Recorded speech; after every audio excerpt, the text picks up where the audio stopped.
नमस्कार, मैं डॉक्टर अनुभा झा, सहायक प्राध्यापक आहार एवं पोषण, होम साइंस,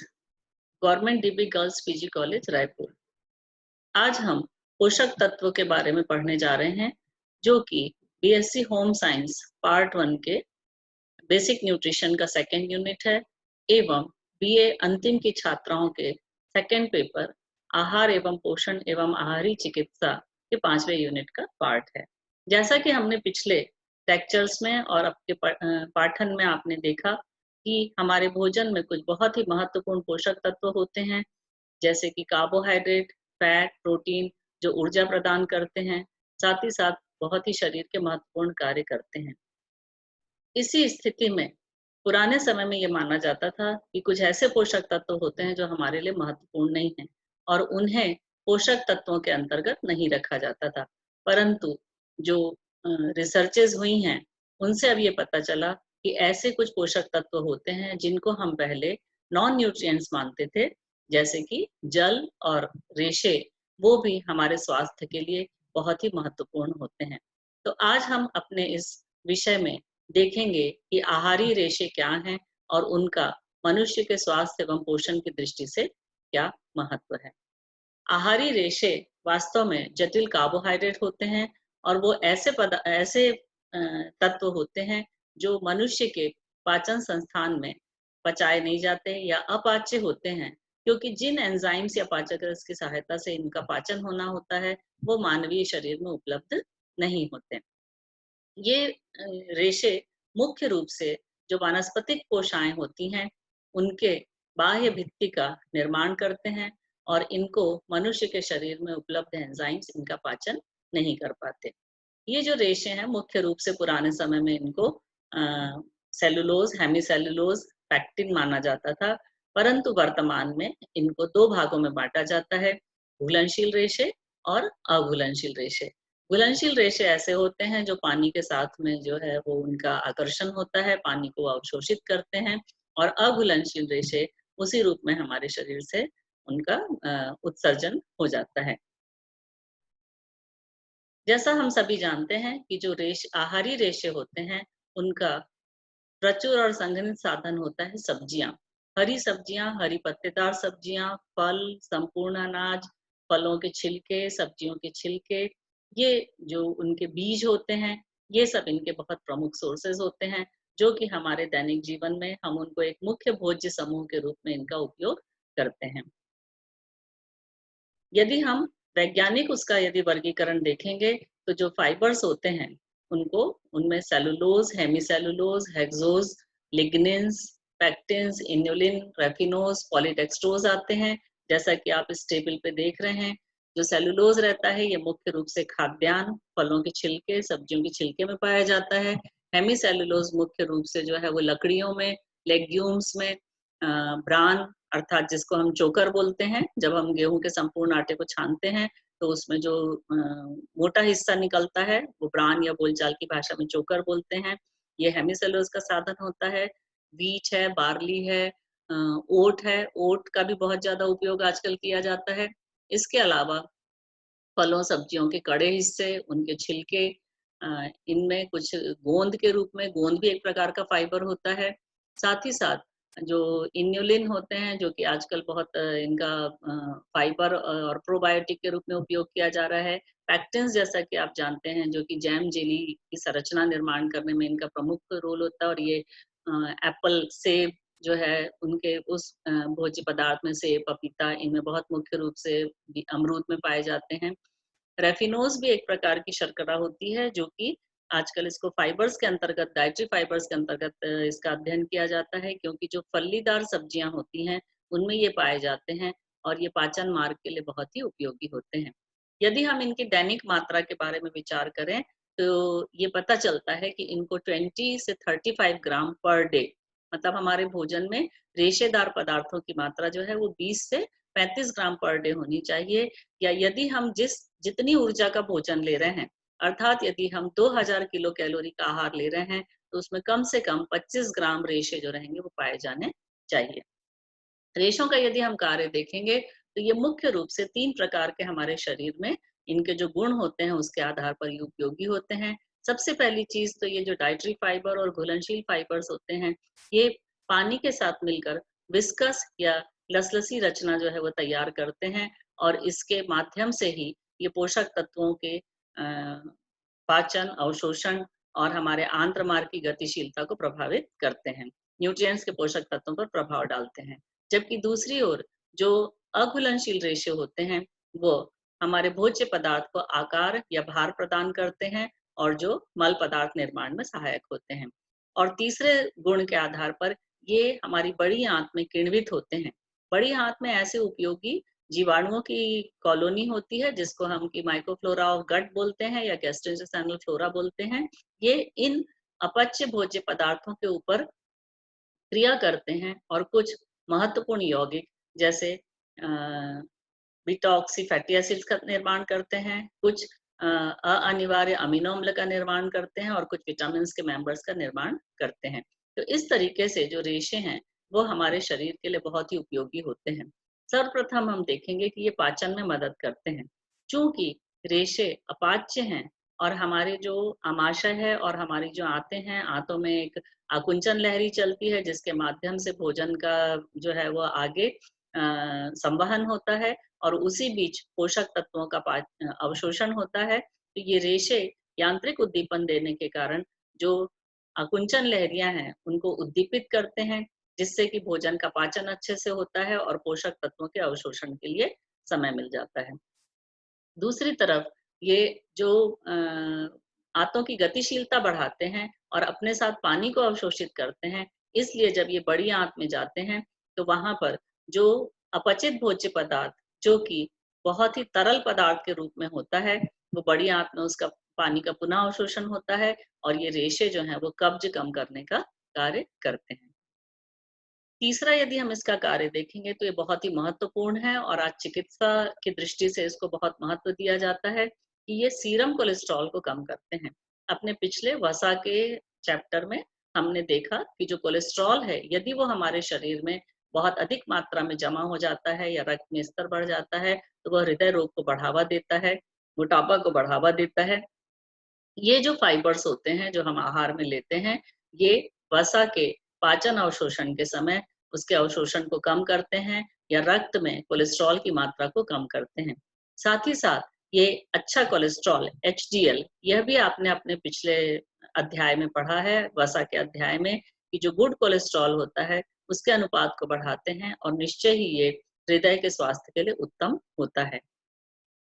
अगला यदि इसका हम कार्य देखेंगे तो ये वजन को नियंत्रित करता है। वजन को ये इस प्रकार से नियंत्रित करता है कि चूंकि जब हम भोजन ग्रहण करते हैं, जैसे उदाहरण के लिए यदि आप कोई भोजन की थाली को देखेंगे और उसमें यदि सलाद नहीं है और उतनी ही मात्रा में यदि हम सलाद के साथ भोजन लेंगे तो निश्चय ही जो सलाद युक्त भोजन होता है उसका ऊर्जा मूल्य कम हो जाता है, जबकि जो शुद्ध कार्बोहाइड्रेट पे आधारित भोजन होता है उसका ऊर्जा मूल्य अधिक हो जाता है, क्योंकि ये जो रेशे हैं वो जटिल कार्बोहाइड्रेट्स के समान संरचना होने के कारण और अपाच्य होने के कारण ये हमारे शरीर में किसी भी प्रकार का ऊर्जा या कैलोरी प्रदान नहीं करते। तो हम भोजन उतनी ही मात्रा में लेते हैं लेकिन वजन जो है वो नियंत्रित रहता है या अधिक भारिता से बचा जा सकता है।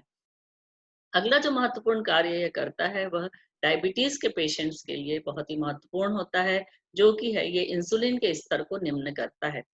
आपको मालूम है कि जब हमारे शरीर में रक्त शर्करा बढ़ती है, जैसा आप लोगों ने मधुमेह के चैप्टर में पढ़ा होगा, जब ब्लड ग्लूकोज लेवल या रक्त शर्करा बढ़ती है तो वह आगे जाकर डायबिटीज या मधुमेह को जन्म देती है और जो कि एक बहुत ही हानिकारक बीमारी होती है जो हमारे शरीर में बहुत प्रकार की जटिलताओं को उत्पन्न करती है। मधुमेह के रोगियों का जब हम आहार योजना बनाते हैं तो एक अवधारणा समझना बहुत आवश्यक होता है जिसको बोला जाता है ग्लाइसेमिक इंडेक्स या ग्लाइसेमिक सूचक। ग्लाइसेमिक इंडेक्स वह सूचक होता है जो हमको बताता है कि भोजन लेने के कितनी देर के बाद रक्त में शर्करा का स्तर या ग्लूकोज का स्तर बढ़ता है। उदाहरण के लिए जैसे यदि हम 20 ग्राम ग्लूकोज लेंगे तो वह तत्काल अवशोषित होकर हमारे शरीर में ग्लूकोज के स्तर को बढ़ा देगा, जबकि यदि हम 20 ग्राम कोई रेशे पदार्थ का सेवन करेंगे या ऐसे पदार्थ का सेवन करेंगे जिसमें रेशे की मात्रा है तो वो ग्लूकोज के स्तर को नहीं बढ़ाता। आप इसको इस तरीके से और समझ सकते हैं कि यदि हम अंगूर का रस, फलों का रस, इनका यदि सेवन करते हैं, केले का सेवन करते हैं, तो रक्त शर्करा स्तर तुरंत बढ़ जाता है, क्योंकि उनका ग्लाइसेमिक इंडेक्स उच्च माना जाता है। उनका ग्लूकोज तुरंत अवशोषित होता है। जबकि यदि हम एप्पल जूस के स्थान पर यदि एप्पल अर्थात सेब को संपूर्ण रूप से छिलके सहित खाते हैं या अमरूद को छिलके सहित खाते हैं, तो उसका ग्लाइसेमिक इंडेक्स निम्न होता है, क्योंकि उसमें उपस्थित रेशे जो हैं वो ग्लूकोज के अवशोषण को रोक देते हैं या कम कर देते हैं। तो इस दृष्टि से रेशे जो हैं वो बहुत ही महत्वपूर्ण भूमिका डायबिटीज के जो पेशेंट्स हैं उनके उत्तम स्वास्थ्य के लिए निर्वहन करते हैं। अगला कार्य यदि हम देखेंगे तो भूख पर ये जो है वो नियंत्रण करते हैं। आप सभी जानते हैं कि यदि हमको वजन कम करना है, हम डाइटिशियंस के पास या डॉक्टर के पास जाते हैं तो वो बोलते हैं कि कच्चे फल और सलाद का बहुत सेवन करें या अपने भोजन में सलाद को ज्यादा से ज्यादा या कच्ची सब्जियों को सम्मिलित करें। उसका मुख्य कारण ये होता है कि जब हम कच्ची सब्जियां या सलाद के रूप में सेवन करते हैं तो उनमें उपस्थित ये जो आहारी रेशे होते हैं वो भोजन को तो वजन प्रदान करते हैं, ये थोड़ा धीरे पचते हैं, जिससे व्यक्ति को पेट भरे होने का एहसास होता है और उसको जल्दी भूख भी नहीं लगती। भोजन की मात्रा अधिक होती है लेकिन उसका ऊर्जा मूल्य कम होता है। तो इस प्रकार से ये भूख और अप्रत्यक्ष रूप से फिर मोटापा या अधिक भारिता पर नियंत्रण करते हैं। अब जो इसका बहुत ही महत्वपूर्ण कार्य है वो है मल पदार्थ का निर्माण करना। जैसा कि हम सभी जानते हैं कि जो भी भोज्य पदार्थ अपच रूप में होता है वह छोटी आंत से बड़ी आंत में पहुंचता है और बड़ी आंत में वह पानी के पुनर्अवशोषण के पश्चात मल पदार्थ का रूप लेकर मलाशय में संचित होता है और जिसका कि उत्सर्जन किया जाता है। और हमारे शरीर में जितने भी वर्ज्य पदार्थ हैं या जो फालतू तत्व हैं उनके उत्सर्जन के लिए मल पदार्थ का नियमित उत्सर्जन होना अत्यंत आवश्यक होता है। तो यदि भोजन बिना रेशे का लिया जाए या बहुत ही ज्यादा परिशोधित या रिफाइंड भोजन लिया जाए तो उससे मल निर्माण जो है वो पर्याप्त नहीं होता और जिससे कि शारीरिक स्वास्थ्य पर इसका बहुत ज्यादा प्रभाव पड़ता है। यह आप अपने आहारी चिकित्सा में कॉन्स्टिपेशन या कब्ज के चैप्टर में आपने इसका अध्ययन कर लिया होगा, इसके महत्व का अध्ययन आपने कर लिया होगा। तो इस प्रकार से ये जो रेशे होते हैं इनके कारण जो मल पदार्थ है उनमें वो भार उनको प्रदान करते हैं, उनको शेप प्रदान करते हैं और जिससे कि आंतों का स्वास्थ्य और मनुष्य का स्वास्थ्य उत्तम होता है, क्योंकि समस्त प्रकार के वर्ज्य पदार्थ जो है उनका शरीर से उत्सर्जन हो जाता है। तो इस तरीके से जो रेशे जिनको कि पहले कोई विशेष महत्व नहीं दिया जाता था, उनका अब मनुष्य के स्वास्थ्य और कई प्रकार की जो चिकित्सा हैं उनमें बहुत ही महत्वपूर्ण योगदान माना जाता है।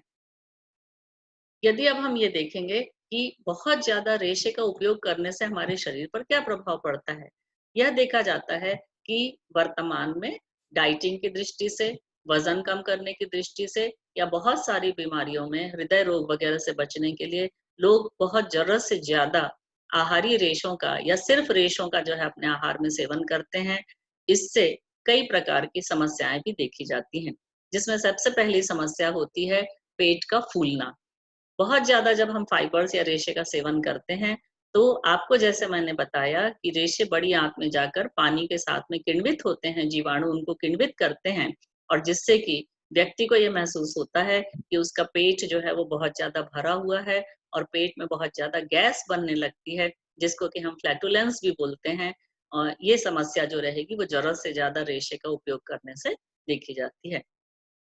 यदि बहुत ज्यादा मात्रा में हम रेशे का सेवन करेंगे तो ये जो ब्लोटिंग है, पेट का फूलना और गैस का बनना, ये पेट में दर्द, कोलिक पेन या एब्डोमिनल पेन को जन्म देता है, जिससे कि व्यक्ति जो है उसको बहुत बेचैनी और अनईजी लगती है और उसको दर्द महसूस होता है। क्योंकि हमारे जो शरीर है, जो आंत्र मार्ग है, उसको बहुत ज्यादा यांत्रिक क्रिया करने लगती है। रेशे जो है उनके पाचन के लिए, उनको आगे बढ़ाने के लिए और बहुत ज्यादा जब आकुंचन लहरियां सामान्य से असामान्य हो जाती हैं तो पेट में दर्द होने लगता है। जब ये बहुत ज्यादा किण्वित हो जाते हैं और उनका उत्सर्जन नहीं होता तो उस स्थिति में जो है वो डायरिया या अतिसार की भी समस्या देखी जाती है। साथ ही साथ यदि हम अपने भोजन में बहुत ही ज्यादा मात्रा में रेशों का समावेश करेंगे तो जो पोषक तत्व हैं उनका अवशोषण बहुत कम हो जाता है। जैसे मैंने आपको पहले बताया कि कोलेस्ट्रॉल के अवशोषण को ये कम करता है, वह तो हमारे लिए स्वास्थ्य की दृष्टि से अच्छा है, लेकिन फिर भी हमको सीमित मात्रा में रेशे जो है वो सम्मिलित करना चाहिए, जितना आवश्यक है उतना लेना चाहिए। परंतु यदि हम डाइटिंग या वज़न कम करने के चक्कर में बहुत ज़रूरत से ज़्यादा मात्रा में रेशों का सेवन करते हैं, या जैसे आप देखते हैं कि बाज़ार में बहुत ज़्यादा व्यावसायिक रेशों के पैकेट्स मिलते हैं, उनको यदि हम ज़रूरत से ज़्यादा असंतुलित रूप में यदि उनका सेवन करते हैं, तो इससे पोषक तत्वों का अवशोषण जो है वो घट जाता है, और साथ ही साथ रक्त शर्करा का स्तर निम्न हो जाता है, जिससे व्यक्ति को भोजन का संपूर्ण लाभ पोषक तत्वों का नहीं मिल पाता। जबकि जो रेशे हैं यदि वो नहीं लिए जाते, जैसे आज की हमारी जीवन शैली और आहार की संरचना होती है, छोटे बच्चों से लेकर बड़े तक बहुत ज़्यादा रिफाइंड, पैकेट या जंक फूड का सेवन करते हैं, या आहार में रेशों को उतना ज़्यादा महत्व नहीं देते, तो उस स्थिति में भी पोषक तत्वों का अवशोषण निम्न हो जाता है, क्योंकि जो सलाद है, जो कच्चे फल है, संपूर्ण अनाज है या अंकुरित अ, अनाज है, ये बहुत सारे पोषक तत्वों को हमारे शरीर में उपलब्ध कराते हैं।